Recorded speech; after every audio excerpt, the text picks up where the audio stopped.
말씀은 욥기 1장 6절에서 22절의 말씀입니다.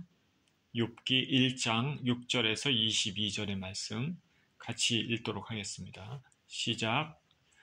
하루는 하나님의 아들들이 와서 여호와 앞에 섰고 사탄도 그들 가운데 온지라. 여호와께서 사탄에게 이르시되 내가 어디서 왔느냐? 사탄이 여호와께 대답하여 이르되 땅을 두루 돌아 여기저기 다녀왔나이다. 여호와께서 사탄에게 이르시되 내가 내 종 욥을 위하여 보았느냐?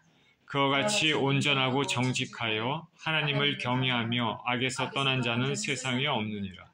사탄이 여호와께 대답하여 이르되 욥이 어찌 까닭 없이 하나님을 경외하리이까? 주께서 그와 그의 집과 그의 모든 소유물을 울타리로 두르심 때문이 아니니까. 주께서 그의 손으로 하는 바를 복되게 하사 그의 소유물이 땅에 넘치게 하셨음이니이다. 이제 주의 손을 펴서 그의 모든 소유물을 치소서. 그리하시면 틀림없이 주를 향하여 욕하지 않겠나이까. 여호와께서 사탄에게 이르시되 내가 그의 소유물을 다 내 손에 맡기노라. 다만 그의 몸에는 내 손을 대지 말지니라. 사탄이 곧 여호와 앞에서 물러가니라. 하루는 욥의 자녀들이 그 맏아들의 집에서 음식을 먹으며 포도주를 마실 때 사환이 욥에게 와서 아뢰되 소는 밭을 갈고 나귀는 그 곁에서 풀을 먹는데 스밧 사람이 갑자기 이르러 그것들을 빼앗고 칼로 종들을 죽였나이다. 나만 홀로 피하였으므로 주인께 아뢰러 왔나이다. 그가 아직 말하는 동안에 또 한 사람이 와서 아뢰되 하나님의 불이 하늘에서 떨어져서 양과 종들을 살라버렸나이다. 나만 홀로 피하였으므로 주인께 아뢰러 왔나이다. 그가 아직 말하는 동안에 또 한 사람이 와서 아뢰되 갈대아 사람이 새 무리를 지어 갑자기 낙타에게 달려들어 그것을 빼앗으며 칼로 종들을 죽였나이다. 나만 홀로 피하였으므로 주인께 아뢰러 왔나이다. 그가 아직 말하는 동안에 또 한 사람이 와서 아뢰되 주인의 자녀들이 그들의 맏아들의 집에서 음식을 먹으며 포도주를 마시는데 거친 들에서 큰 바람이 와서 집 내 모퉁이를 치매 그 청년들 위에 무너짐으로 그들이 죽었나이다. 나만 홀로 피하였으므로 주인께 아뢰러 왔나이다 한지라. 욥이 일어나 겉옷을 찢고 머리털을 밀고 땅에 엎드려 예배하며 이르되 내가 모태에서 알몸으로 나왔사온즉 또한 알몸이 그리로 돌아가올지라. 주신 이도 여호와시오 거두신 이도 여호와시오니 여호와의 이름이 찬송을 받으실지니라 하고 이 모든 일에 욥이 범죄하지 아니하고 하나님을 향하여 원망하지 아니하니라. 아멘. 하나님이 자녀에게 고난을 허락하실 때라는 제목으로 오늘 말씀을 나누기를 원합니다. 기도하겠습니다. 우리 사랑의 하나님 아버지, 감사와 찬양을 드립니다. 오늘도 귀한 말씀을 나누는 시간입니다. 하나님 우리 아버지, 주의 말씀 가운데 우리가 살아계신 주님의 음성을 들을 수 있게 하여 주시고 말씀으로 힘을 얻고 능력을 얻고 세상을 살아갈 수 있는 원동력이 될 수 있도록 축복하여 주옵소서. 이 모든 시간을 통해서 하나님이 영광을 받아 주시옵소서. 감사드리며 우리 주 예수 그리스도 이름으로 기도합니다. 아멘.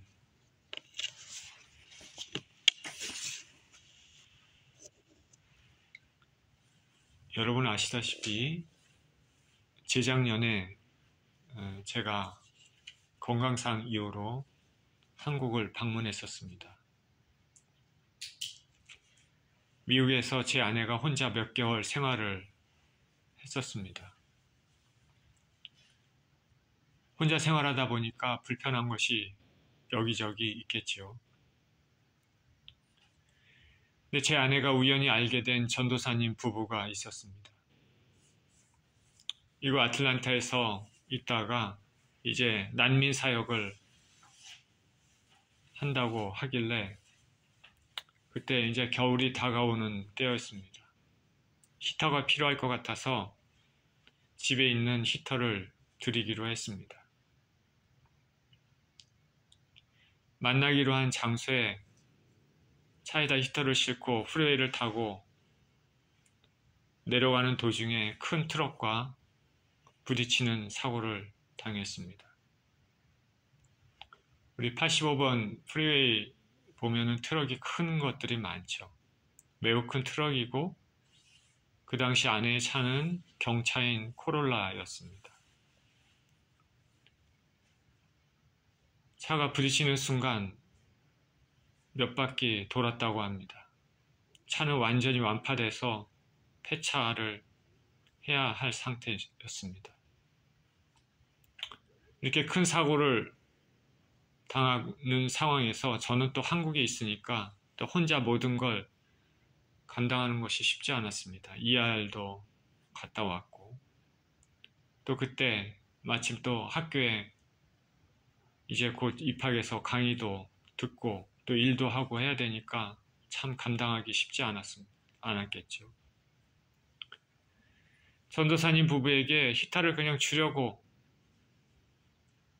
가려다 사고가 나니까 이 전도사님 부부도 미안한 마음이 있죠. 어찌할 바를 모르고 제 하나는 사고로 몸이 여기저기가 불편하고 그랬습니다. 그래도 차가 부딪히는 그 순간에 하나님께서 제 하나를 꽉 붙잡아 주신다는 그런 느낌이 들었고 차가 폐차되는 그런 큰 사고에서도 심각하게 그렇게 폐차될 만큼 다치지는 않았습니다. 지켜주신 하나님께 영광을 돌렸습니다.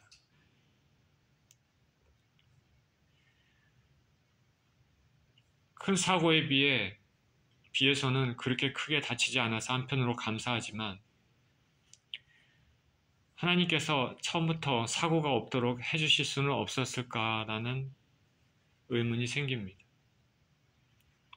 좋은 의도로 전도사님께 그 겨울을 나기 위해서 부부께 추우니까 히터를 주려고 갔는데 사고가 왜 이렇게 났을까? 주님의 자녀들에게는 뜻밖의 어려운 일들이 찾아올 수 있습니다. 더군다나 하나님이 기뻐하시는 일을 하는데 오히려 고난이 찾아올 수도 있습니다. 새벽기도 가다가 혹은 새벽기도를 마치고 사고를 당하는 경우도 있습니다. 왜 이런 일이 주님의 자녀들에게 뜻밖의 찾아올까? 하나님은 살아계신데 우리가 고통의 문제는 믿는 자나 믿지 않는 자나 모두에게 찾아옵니다. 그렇지만 특별히 하나님 자녀들이 받는 고통은 우리로 하여금 생각을 많게 합니다. 이 겉으로 보기에는 고통, 이 재앙이 우리 삶의 신앙을 더 굳건히 하고 성숙한 사람으로 성장하는 계기로 이루어지기도 하지만 잘못하면은 하나님이 진짜 살아계신가, 하나님이 나를 사랑하고 계신가 의심하는 그래서 더 큰 혼란에 빠져드는 경우가 있기도 합니다. 오늘 본문은 의인이라고 칭해지는 욥의 고난에 대해서 말합니다. 오늘 저는 하나님께서 사랑하는 자녀들에게 고난을 허락하신다면 왜 그러시는지, 성경에서는 어떻게 말씀하시는지 알아보기를 원합니다. 짧은 시간 내에 우리가 알아볼 수 있는 큰 주제는 짧은 시간 내에 알아볼 수 있는 그런 주제가 아니죠. 큰 주제입니다. 이런 메시지는 사실은 목사인 저로도 큰 주제를 떠나서 메시지 자체가 가지고 있는 그 성격 때문에 할 수 있으면 잘 전하고 싶지 않다라는 생각이 들 수밖에 없는 것이죠. 고난에 대해서 설교를 하는 것이니까. 자, 성경에서 말하는 크리스찬이 받는 고난에 대해서 하나님께서 왜 고난을 허락하실까? 우리가 첫 번째로 생각할 수 있는 게 무엇이겠습니까? 그것은 하나님 자녀들에게 고난을 허락하시는 이유는 뭐냐면 우리가 죄를 지었을 경우입니다. 하나님께서는 우리의 죄에 대해서 우리를 돌이키시기 위해서 징계하시는 것입니다. 죄를 깨닫는 시간을 갖게 되고 좀 더 거룩한 성품을 지닐 수 있도록 우리 자신을 돌아보게 하십니다. 성경에 여러 가지 예화가 있겠지만은 민수기 12장 1절에서 11절에 이렇게 나옵니다. 이스라엘의 광야 여정 중에 일어난 일입니다. 민수기 12장 1절 11절에 이렇게 얘기합니다. 모세가 구스 여자를 취하였더니 그 구스 여자를 취하였으므로 미리암과 아론이 모세를 비방하니라. 그들이 이르되 여호와께서 모세와만 말씀하셨느냐 우리와도 말씀하지 아니하셨느냐 하매 여호와께서 이 말을 들으셨더라. 이 사람 모세는 온유함이 지면의 모든 사람보다 더하더라.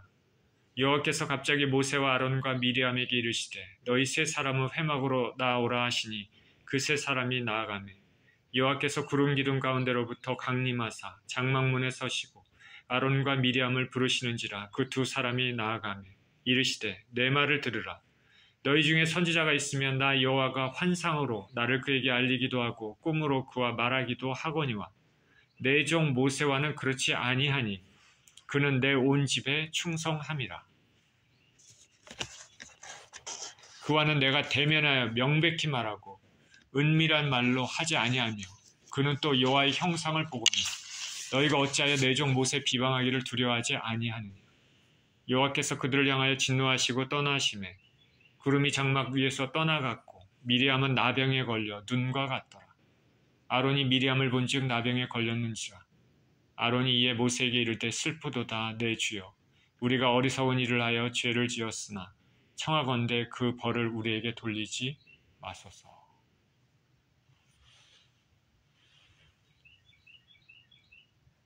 이스라엘 천만인의 두령으로 하나님께서는 모세를 세우셨습니다. 모세를 통해서 출애굽을 그리고 가나안 땅으로 이스라엘 백성들을 인도하기로 하나님께서 그렇게 정하셨습니다.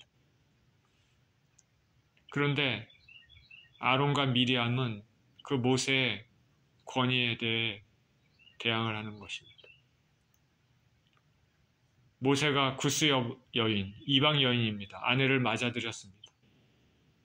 원래 모세의 아내는 십보라인데 무슨 이유인지 이 이름이 나와 있지 않는 거 보니까 아마 이미 죽은 것으로 생각이 됩니다. 미리암과 아론은 이스라엘의 혈통을 무시한 이방 여인을 아내로 맞아들였다고 모세를 비난합니다. 표면적인 얘기는 이방 여인을 맞아들인 것에 대한 얘기지만은 그 뒤의 의도는 실상은 모세의 지도력에 반발한 것입니다. 이스라엘 광야 기간 중 모세가 지도자가 된 것에 대해 반발하는 사람들이 많지 않았습니까? 다단과 아비람, 고라 자손들 우리 잘 알고 있지 않습니까? 근데 심지어는 자기 형인 아론 그리고 누나인 미리암도 모세의 권위에 대항하고 있습니다. 자기들도 하나님 말씀을 받았으니까 모세와 똑같은 권위를 행사해야 한다고 주장합니다. 아론과 미리암도 하나님과 교통하고 있었음을 알 수 있는 것이죠. 여기 보니까 여호와께서 모세와만 말씀하셨느냐 우리와도 말씀하지 아니하셨느냐 이렇게 얘기하고 있습니다. 그런데 모세의 지도자의 권위와 아론과 미리암이 하나님으로부터 받은 은혜는 비교할 수 있는 것이 아닙니다. 하나님께서는 모세를 지도자로 세우시기로 결정을 하신 것이죠. 하나님의 백성을 이끄는 지도자의 권위는 사람들 간의 어떤 협상으로 나눌 수 있는 것이 아닙니다. 하나님이 세우신 지도자의 권위는 협상으로 나누면 안 됩니다. 하나님께서 주권적으로 부어주시는 것입니다. 이것을 모르는 것이 아론과 미리암의 잘못입니다. 1절에 보면 미리암의 이름이 먼저 등장합니다. 그런 거 보면 아마 미리암이 이를 주도한 것 같습니다. 하나님이 아론과 미리암을 부르시고 진노하시고 떠나가셨는데 이때 미리암에게 문둥병이 생겼습니다. 그로 인해서 그녀는 7일간 진 밖에 격리되어 있다가 7일 후에 다시 진으로 돌아오게 됩니다. 미리암이 가지게 된 그 문둥병은 영원한 문둥병이 아니죠. 하나님께서 잠시 징계를 하신 것이죠. 미리암은 7일간 진 밖에 있으면서 하나님의 계획과 하나님의 뜻들을 생각하고 있었을 것입니다. 하나님께서는 당신의 자녀가 죄를 지으면 징계하시고 그 죄로부터 돌이키기를 원하십니다. 그 징계를 통해서 그 징계받는 당사자가 내가 하나님의 자녀다라는 것을 알 수 있습니다. 히브리서 12장 5절에서 8절에는 또 아들들에게 권하는 것 같이 너에게 권면하신 말씀도 잊었도다. 일러스되 내 아들아 주의 징계하심을 경히 여기지 말며 그에게 꾸지람을 받을 때 낙심하지 말라. 주께서 그 사랑하시는 자를 징계하시고 그가 받아들이시는 아들마다 채찍질 하심이라 하였으니 너희가 참음은 징계를 받기 위함이라. 하나님이 아들과 같이 너희를 대우하시나니 어찌 아버지가 징계하지 않는 아들이 있으리요. 징계는 다 받는 것이거늘 너희에게 없으면 사생자요 친아들이 아니니라. D.L. 무디 목사님이라고 유명한 목사님이 있죠. 어떤 부인이 그 목사님께 찾아와서 말했습니다. 목사님, 저는 제가 아무리 죄를 범하도 하나님은 저를 그냥 내버려 두십니다. 그 말은 하나님이 안 계신 것이 분명합니다. 무디 목사님이 이 말을 잘 듣다가 지그시 부인을 바라보면서 말합니다. 부인, 지금 부인이 얘기하는 것은 부인이 그리스도인이 아니라는 것을 증명합니다. 깜짝 놀랍니다. 왜요? 나는 교회를 얼마나 오랫동안 다녔는데요. 그러자 무디가 다시 말합니다. 부인이 그리스도인이라면 하나님께서는 절대로 부인을 그대로 놔두시지 않았을 것이기 때문입니다. 징계는 하나님의 자녀들에게만 있습니다. 징계를 받는 것은 슬프지만은 다 유익을 위해서 하나님께서 허락하시는 고통입니다. 하나님께서 저와 여러분을 뭘 고치려고 하실 때 하나님이 역사하십니다. 저 같은 경우도 하나님이 제가 잘못된 것을 그런 행위를 하고 그럴 때 하나님께서 고치시려고 하면 제 마음 가운데 기도하거나 예배를 드리거나 그럴 때 그걸 느끼게 됩니다. 주님께서 이거를 원하시지 않는구나. 이러한 것들은 하나님께서 원하시지 않는구나. 그걸 알게 됩니다.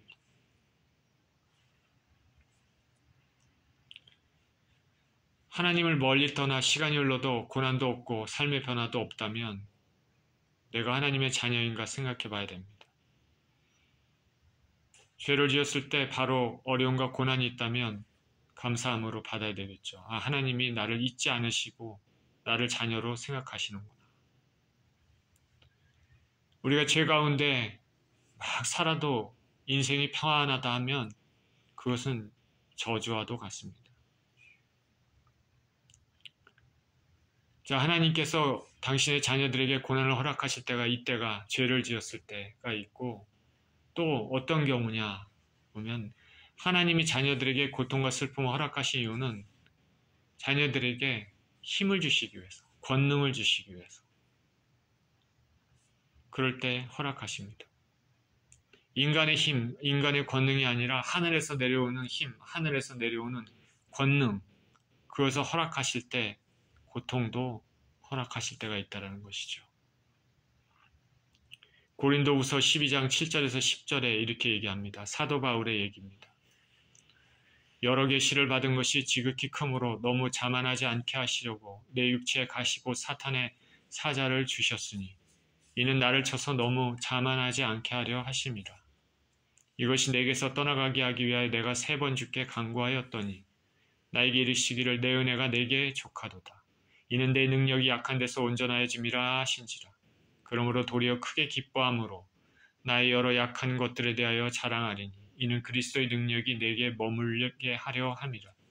그러므로 내가 그리스도를 위하여 약한 것들과 능욕과 궁핍과 박해와 곤고를 기뻐하노니 이는 내가 약한 그때 강함이라.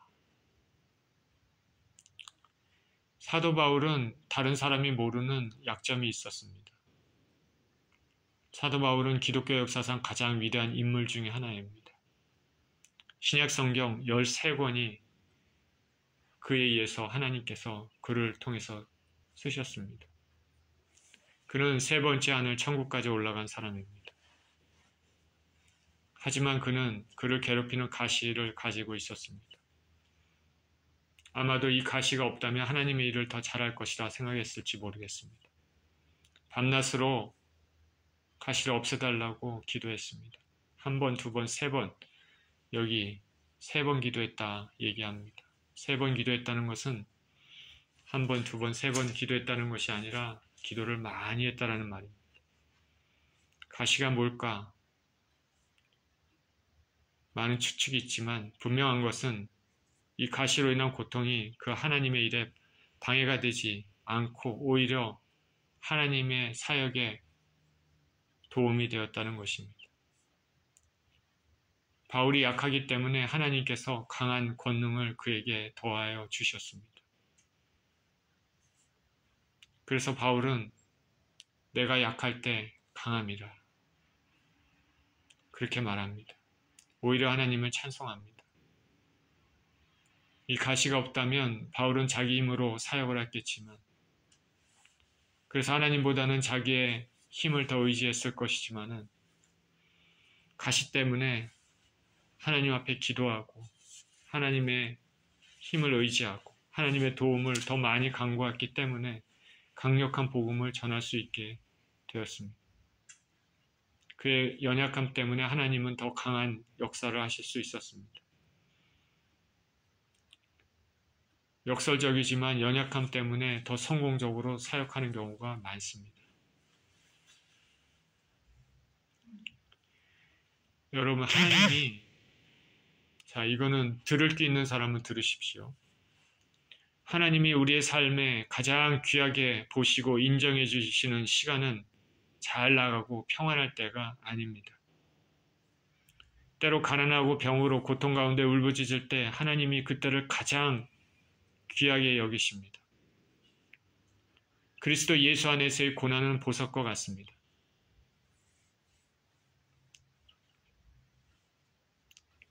어떤 하나님의 사람, 그 사람이 평생에 주님을 위해서 사역하고 애썼는데 나중에 어떤 일로 인해서 고통 가운데 하나님을 만났는데 우리 주 예수님께서 그에게 하신 말씀은 너의 평생에 너의 삶 가운데 나에게 의미 있고 가치 있는 그 시간이 어느 시간인지 아느냐.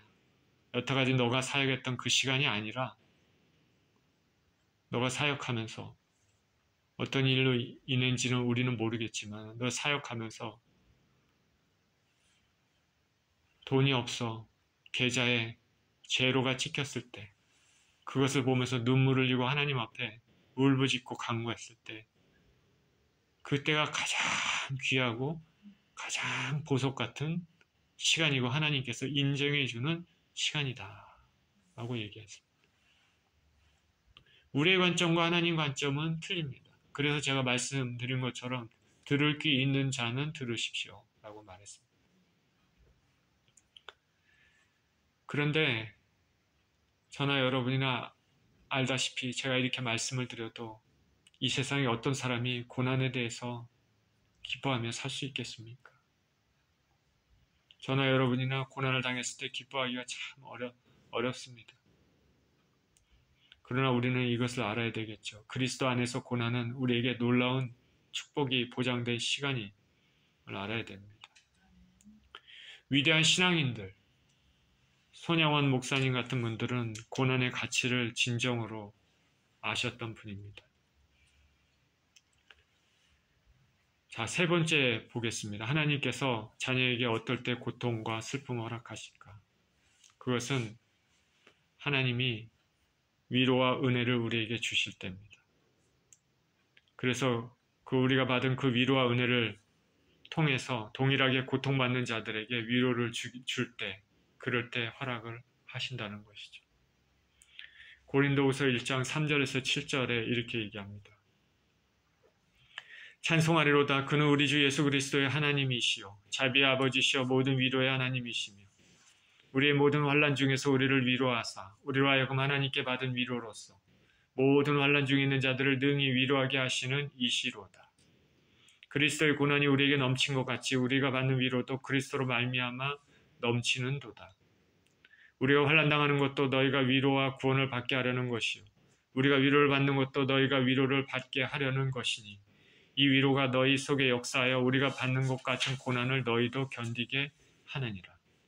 너희를 향한 우리의 소망이 견고함은 너희가 고난에 참여하는 자가 된 것 같이 위로에도 그러할 줄을 알미라.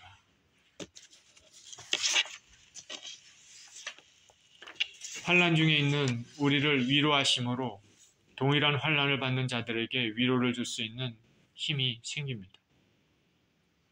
사도 바울은 환난 받는 것도 고린도 교인의 위로와 구원을 위한 것이고 또 위로를 받는 것도 너희의 위로를 위함이다 말합니다.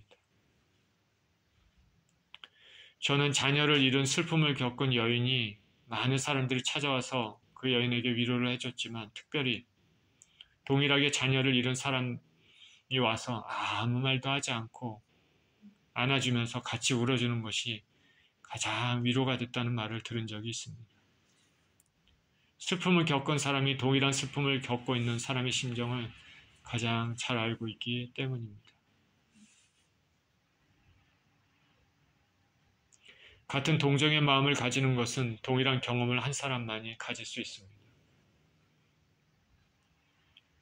예수님께서 우리의 상황을 잘 아시고 우리가 병들어 고통 가운데 있을 때 우리를 잘 아시는 이유는 예수님께서 동일한 고통을 당하셨기 때문입니다. 우리 주 예수님께서는 채찍에 맞으심으로 우리가 나음을 입었도다 말씀합니다. 살이 패이고 뼈가 드러나는 무시무시한 고통을 당하신 예수님께서는 인간의 어떠한 병에 대한 고통도 동정하실 수 있는 분입니다.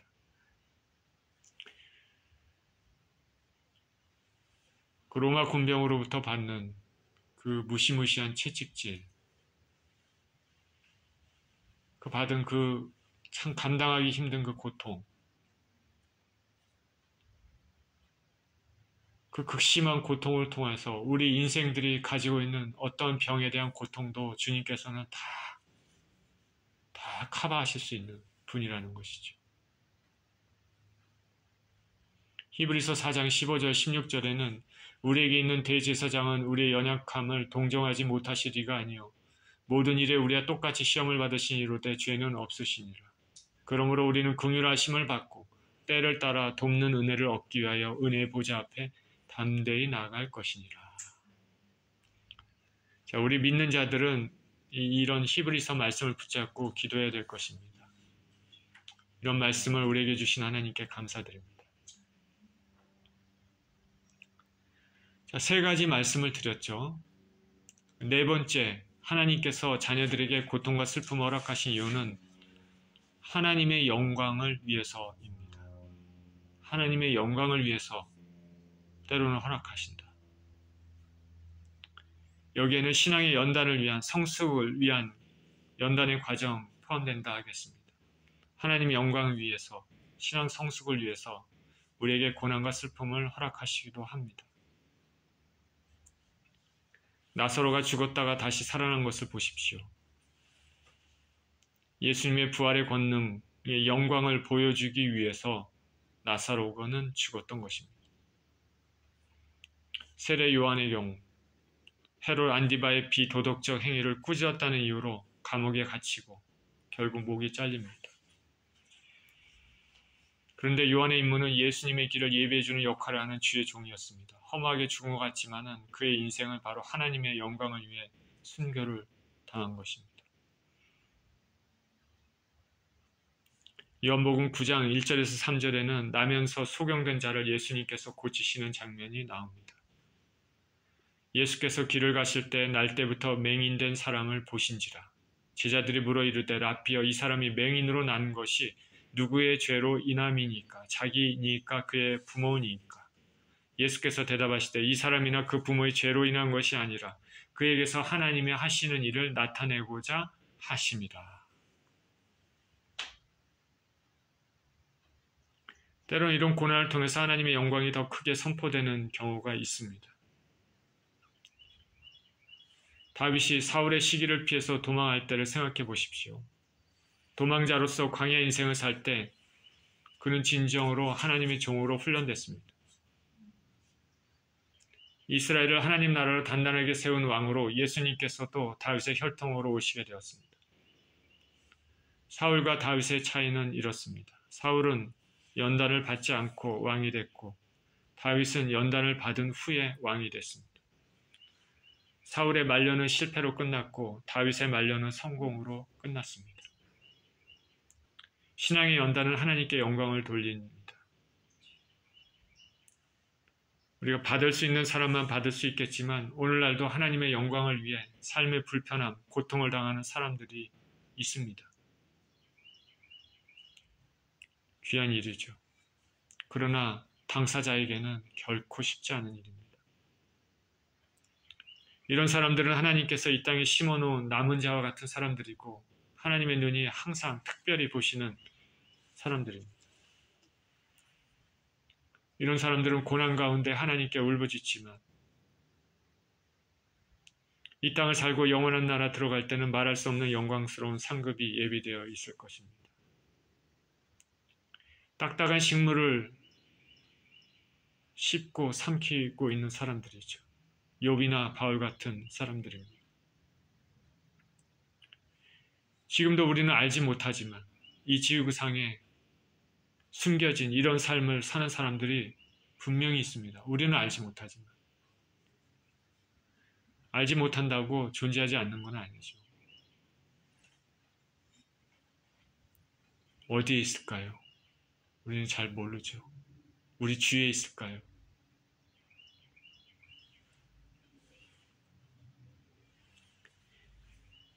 자, 마지막으로 하나님 자녀들에게 고통과 슬픔을 허락하시는 이유가 어떤 이유인가? 이거는 우리가 이제 모르는 경우가 있습니다. 비밀에 가려진 경우가 있습니다. 다시 말하면은 우리가 이 땅을 살 때 이 땅에서는 모르는 경우가 있다는 것이죠. 천국에 가면 알 수 있겠죠. 하나님 자녀가 고통을 당했을 때 우리 모를 경우가 있습니다. 출애굽기 4장 11절에 모세가 하나님께 소명을 받아서 이스라엘의 지도자가 되라고 할 때 모세는 자신은 말에 능치 못한 자라고 거부합니다. 이때 하나님이 뭐라고 말씀하십니까? 누가 사람의 입을 지었느냐? 누가 벙어리나 귀머거리나 밝은 자나 소경이 되게 하였느냐? 나 여호와가 아니냐? 다시 말하면 세상에는 이런 사람이 있는데 왜 그렇게 되는지 이유는 설명하고 있지 않습니다.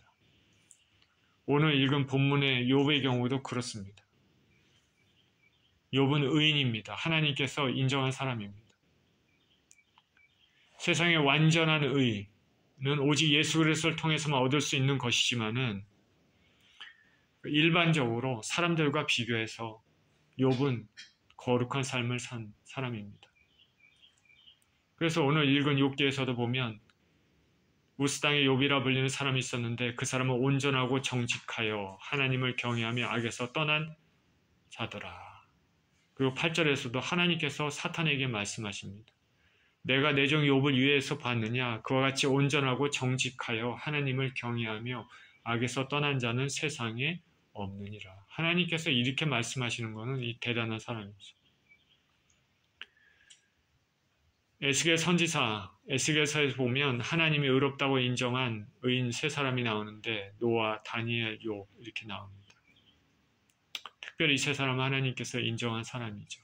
세상의 악이 관영하고 그럴 때 그 악을 심판하실 때 이 세 사람은 건짐을 받을 수 있다. 자기의 의로 인해서. 대단한 사람들이죠. 근데 욥에게 어느 날 갑자기 재앙이 닥치죠. 하나님이 욥을 칭찬하니까 시기가 사단은 하나님께서 재물에 풍성함을 주셔서 그런 것이다. 인정을 안 합니다. 재물을 없애보십시오. 그럼 원망할 것입니다. 그런데 하나님께서는 그 사탄의 말을 허락을 하셨습니다. 그렇지만은 몸에는 손을 대지 말아라. 그래서 알다시피 욥에게는 재앙이 닥칩니다. 첫 번째는 욥의 자녀들이 장남의 집에서 식사하다가 스밧 사람들이 와서 소와 나귀를 빼앗고 칼로 종을 죽이고 한 사람만 피했습니다. 이 사건을 욥에게 이야기하는 중에 두 번째 재앙이 닥치는데 하늘에서 불이 내려와서 양과 종을 태워버리고 한 사람만 피했습니다. 이 얘기를 욥에게 고하던 중에 끝나기도 전에 세 번째 재앙이 닥칩니다. 갈대아 사람이 와서 약대에게 달려들어 그것을 빼앗고 칼로 종을 죽입니다. 이 말이 끝나기도 전에 마지막으로 네 번째 재앙이 닥칩니다. 맏형의 집에서 욥의 자녀들이 음식을 먹을 때 큰 바람이 불어서 집을 쳐서 무너지고 모두 죽게 됩니다. 자, 이거 보십시오.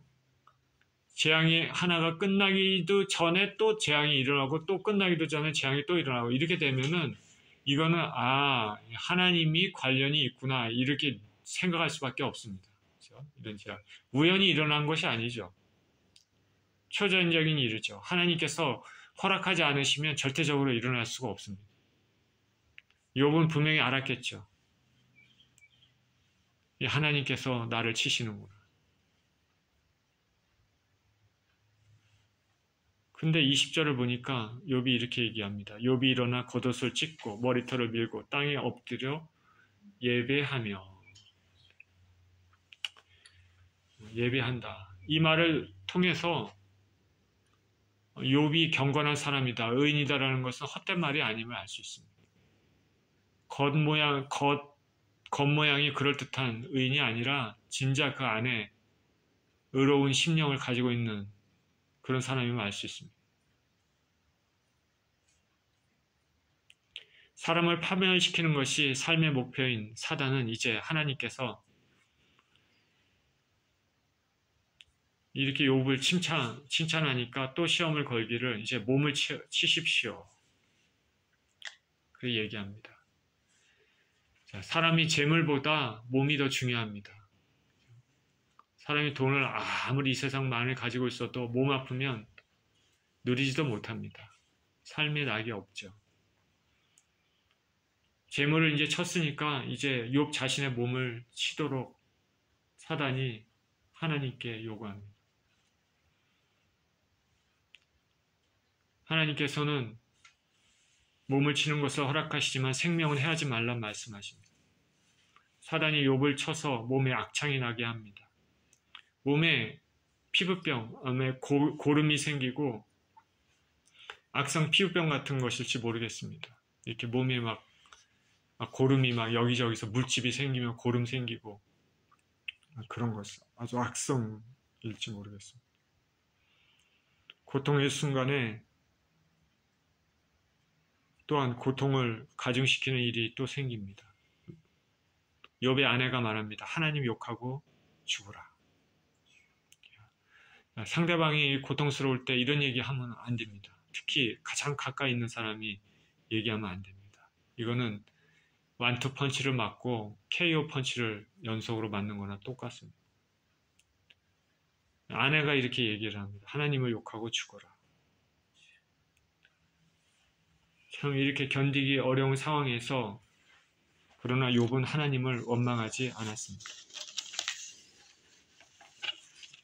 욥의 세 친구들이 욥을 위로하기 위해서 옵니다. 멀리서 욥을 봤더니 그 몸이 엉망입니다. 그냥 딱 봐도 압니다. 얼마나 심각한가. 욥한테 간 다음에 아무 말도 하지 못하면, 몸이 너무 심각하면 아무 말도 할 수가 없습니다. 7일 동안 아무 말도 하지 않습니다. 그리고 욥이 얼마나 고통스러운지 그 옆에 그것을 지켜만 봅니다. 욥이 고통을 견디다가, 사실 욥이 고통을 어떻게 견뎠는지 모르겠습니다. 사실 저도 이제 많이 아파봤기 때문에 이 아프면 참 힘듭니다. 이 통증이라는 게 참 쉽지 않습니다. 욥이 고통을 견디다가 나중에는 너무 고통스러우니까 자신이 태어난 날을 저주합니다. 사람이 너무 고통스러우면 자신이 태어난 것에 대해서 저주하게 됩니다. 그러면서 이제 욥과 세 친구들 간의 대화가 서로 오가는데, 욥의 고통에 대해서 첫 번째 친구가 말하면 그것에 대해서 욥이 말하고, 또 두 번째 친구가 말하면 또 그것에 대해서 욥이 말하고, 세 번째 친구가 말하면 또 욥이 말합니다. 이렇게 하면서 대화가 오고 갑니다. 한 번 돌고 두 번 돌고 세 번을 돕니다. 욥의 친구들의 말은 간단합니다. 뭐냐? 악인은 고난받으며 의인은 형통하다. 아주 심플합니다. 너는 악하기 때문에 고난을 받는 것이고, 하나님 앞에 의인은, 올바른 사람들은 형통한 삶을 산다. 아주 간단합니다. 듣기가 아주 좋죠. 그죠? 도덕적인 얘기입니다. 욥, 너 자신이 지금 고난받고 있는 것은 너 안에 죄 때문에 그렇다라는 것이죠. 이 말이 맞습니까? 실제로 이 땅을 살면서 여러분 보십시오. 의인이 형통하게 살고 악인은 고난받으면서 삽니까? 그렇지 않죠. 때로는 의인도 고난을 받습니다. 또 악인은 오히려 더 막 형통한 같이 보입니다. 친구의 이 얘기에 대해서 욥은 계속 말합니다. 자신은 순전하다. 자신은 순전하다라고 계속 강조합니다. 하나님 앞에서 이렇게 말할 수 있는 사람은 대단한 사람입니다. 마지막에는 처녀에 대해서 눈을 둔 적도 없고 가난한 자를 도왔으며 벗은 자를 입혔으며 먹였다. 하늘의 일월 성신을 섬기지도 않았다. 그렇게 자신의 의를 욥을 얘기합니다. 그랬더니 친구들은 욥이 그렇게 얘기하니까 더 이상 할 말이 없습니다. 정죄를 이제 못하는 것이죠. 너가 죄인이기 때문에 고통을 받는다 이렇게 얘기했는데 욥은 내가 내 삶 가운데 좋은 일들을 많이 하고 하나님만 섬기고 우상도 섬기지 않으며 정말 가난한 자도 돕고 다 이루면서 살았다 이렇게 얘기하니까 욥의 친구들은 이제 할 말이 없습니다. 그러면서 욥은 왜 하나님이 자신을 표적으로 삼으셔서 이런 고통을 주시는지 모르겠다. 그런 와중에 하나님께서 폭풍 가운데 나타나십니다. 자, 하나님은 완전히 침묵하시는 분이 아니십니다. 욥이 왜 나에게 하나님께서 이렇게 나에게 고통을 주시는지 모르겠다. 하나님이 무슨 말씀 좀 하셨으면 좋겠다. 그런 와중에 이제 하나님께서 폭풍 가운데 등장하셔서 하나님이 말씀하십니다. 욥의 질문에 대해서 하나님께서 대답하십니까? 아닙니다. 너가 이렇기 때문에 너가 고통을 당한다 말씀하십니까? 아닙니다. 하나님은 오히려 당신의 광대함과 위엄과 지혜를 말씀하십니다. 너가 세상의 이치를 아느냐? 내가 이 세상을 만들 때, 그 지혜로 만들 때 너가 어떻게 만들어졌는지 그걸 아느냐? 너가 자연과 동물의 오묘함을 아느냐? 바로 하나님의 광대하심과 지혜를 말씀하십니다. 욥의 고통당하는 것도 이 말 뒤에 뜻에 보면 하나님의 광대하신 지혜 가운데 허락하신 것이라는 것이죠. 우리 인간은 잘 모릅니다. 욥의 질문에 대해서 하나님께서 다이렉트로 그렇게 말씀하지 않으셨습니다. 하나님의 권능과 광대하심, 지혜를 말씀하십니다. 이 말씀을 듣고 욥은 입을 다뭅니다. 그리고 하나님 앞에 회개합니다. 욥은 하나님께서는 침묵하시는 분이 아님을 깨닫고 자신에게 나타나신 그 하나님은 사랑의 하나님이라는 것을 깨닫습니다. 욥은 까닭없이 고통을 당했지만 그 고통 이상으로 욥에게 축복이 부어질 것입니다. 왜냐하면 하나님은 공평하신 분이기 때문에 그렇습니다. 욥기에서 말하고자 하는 바가 무엇일까? 하나님은 욥의 고통의 원인을 말씀하지는 않으시지만 욥이 고통당할 때 그 고통을 아시고 그 침묵하시는 분이 아니다.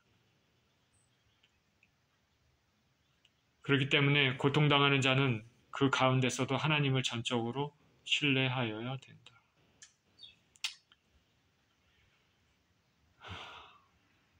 욥은 고난의 원인을 모릅니다.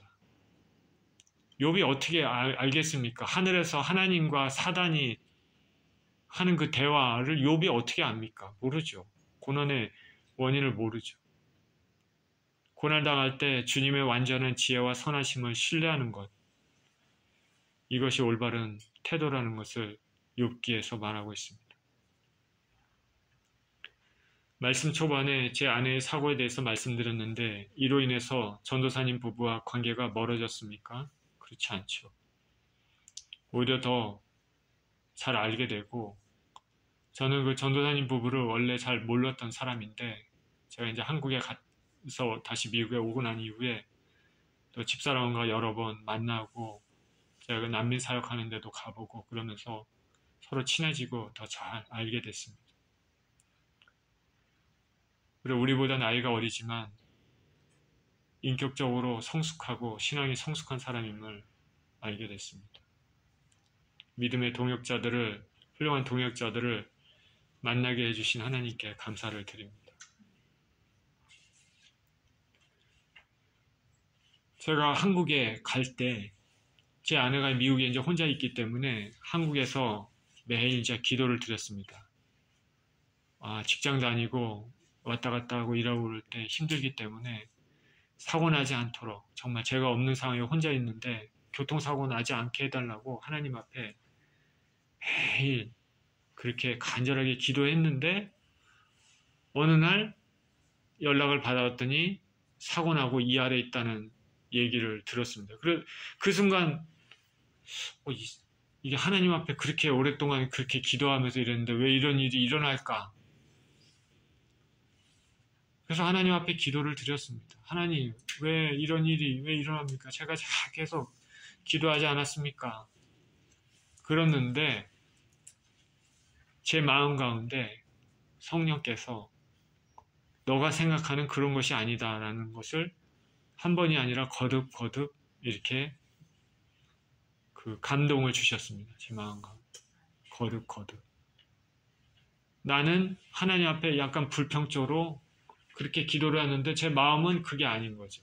하나님께서는 그렇게 말씀하지 않으신 거예요. 너가 생각하는 그런 것이 아니다.